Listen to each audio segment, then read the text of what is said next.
Two new studies in the British Medical Journal say calcium supplements have little to no effect on bone density in people ages 50 and older.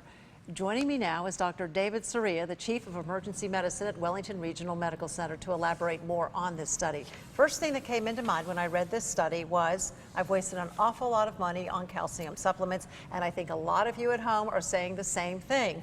Is that true or no? No, I mean, there's no way to say that that is true. However, we're going back and forth on this. I mean, as you know, for decades, we've been told that calcium and calcium supplements are beneficial and certainly will decrease the risk of fractures in women and men, but particularly women over age 50.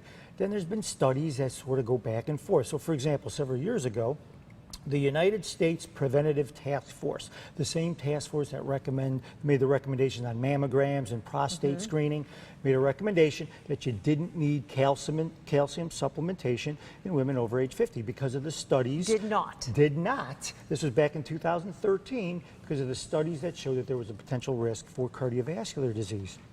Now recently, there's been studies that refute that there really isn't an increased risk, despite studies that show that there may be a risk greater than 30%.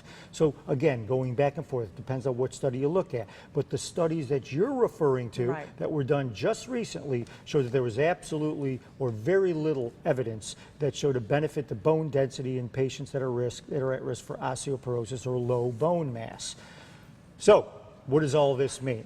The reality is that the bottom line is if you have a family history of osteoporosis, or if you yourself have been shown to have low bone mass, you absolutely need to talk to your doctor about that, because calcium supplementation may be of benefit, especially if you're not getting enough in your diet. But I heard that more may not be necessarily better. I didn't hear, I read it, that it could cause problems too. You can get kidney stones, or it could help to contribute to kidney stones. Well, that's exactly right, Rox. I mean, nothing, that goes for almost anything, right? You want to get just enough, too much can be harmful. And like a lot of things, we Americans many times seem to think that everything can be remedied by a pill. But the reality is that they are costly, they can have side effects, and many times may be worse than the disease we're treating itself.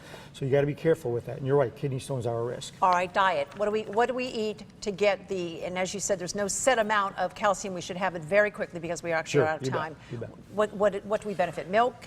Yogurt? You got it, both of those. Anything that's high in vitamin D and calcium. And it's been shown that you want to take vitamin D with calcium, not just calcium itself, because the absorption is poor. With vitamin D, it increases the absorption and thus obviously increases the benefit. All right, and women should have a bone density test over the age of? Over the age of 50, or talking to your doctor, depending upon family history, greater than 40.